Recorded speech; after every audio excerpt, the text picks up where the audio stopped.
निकली दर्शन दैद मोरी महारानी, निकली दर्शन दैद मोरी महारानी।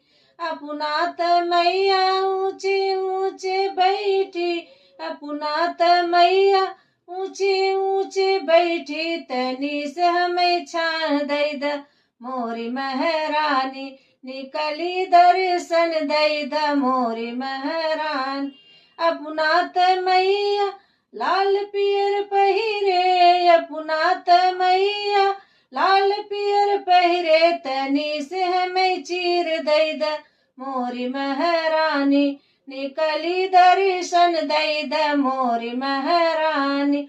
अपनात मैया दूध भात खाई, अपनात मैया दूध भात खाई, तनी से हमें झूठ दैद मोरी महारानी।